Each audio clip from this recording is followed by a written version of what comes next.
এখানে বেড়াতে আসবে শুধু ইলিশ খেতে, তার জন্য কিন্তু এখানে শরীয়তপুরে। তো আমরা জানি যে আমাদের পার্শ্ববর্তী যে দেশ রয়েছে মিয়ানমার আমাদের প্রতিবেশী, এবং আমার আরেকটা প্রতিবেশী দেশ আছে ভারত, এই দুই দেশ হচ্ছে আমাদের প্রতিযোগী, এবং তাদের যে ইলিশের পরিমাণ খুবই কম। ইলিশ মূলত আমাদের জাতীয় মাছ, এবং আমরাই ইলিশকে বিশ্ব দরবারে পরিচয় করে দিয়েছি। এবং আমি একটা ছোট্ট গল্প বলছি। আমি আমাদের যে জাতিসংঘের মিশনে ছিলাম সাউথ সুদানে, আমি 2018 থেকে 21 পর্যন্ত সেখানে ছিলাম। সে দীর্ঘ সময়ে আমার অনেক দেশের যে পিস কিপার থাকে তাদের সঙ্গে বন্ধুত্ব হয়েছিল।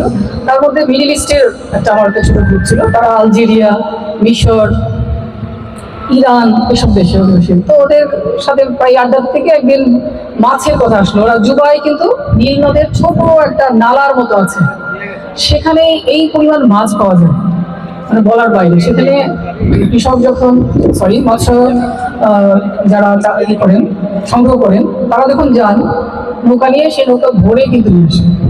তো সেই আলোচনায় আসছিল, আমি তখন আমার ইলিশ মাছের গল্প হচ্ছিল।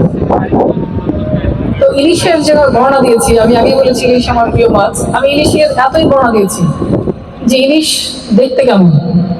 ইলিশ হচ্ছে এই যে এখানে বালি যেমন চকচক করছে, এখানে পদ্মা নদী যেমন চকচক করছে, ইলিশ কিন্তু এরকম দেখতে দেখতে এত সুন্দর একটা মাছ।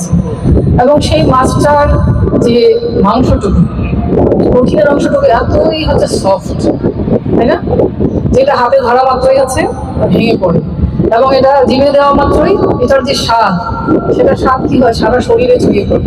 তো বড় দেওয়ার পর ওরা সবাই আমাকে চেপে ধরলো যে আমাদের এবার ইলিশ খাওয়াতে হবে। কি মুশকিলে বললাম, সেই যুবাই ইলিশ কোথায় পাওয়া যাবে?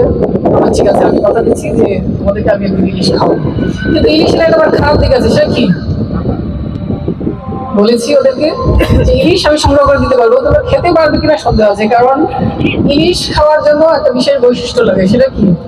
ইলিশ খেতে হলে বিরাট প্রজাতির কিছু বৈশিষ্ট্য থাকতে হয়, তাই না? ইলিশে রয়েছে প্রচুর কাঁটা, সেই কাঁটাযুক্ত যে মাছ খাওয়া, সেই যে একটা কৌশল, সেই কৌশল বাঙালি ছাড়া পৃথিবীর কেউ এই কৌশল শিখেনি। বুঝলে, তোমাদেরকে আগে এই কৌশল শিখতে হবে, তারপর হচ্ছে ইলিশ খেতে হবে।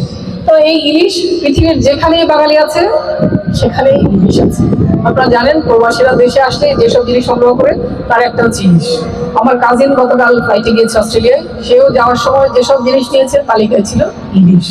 সেই ইলিশ সেখানে পৌঁছে গেছে। তবে আমি অত্যন্ত গর্বিত যে আমি পুলিশ সুপার শরীয়তপুর হিসেবে আপনাদের সঙ্গে কাজ করতে পারছি। আমি আপনাদের যে ইলিশের যে সেই ঐতিহ্যের একটা অংশ হতে পেরেছি। এবং আমরা সবাই বলেছি আমাদের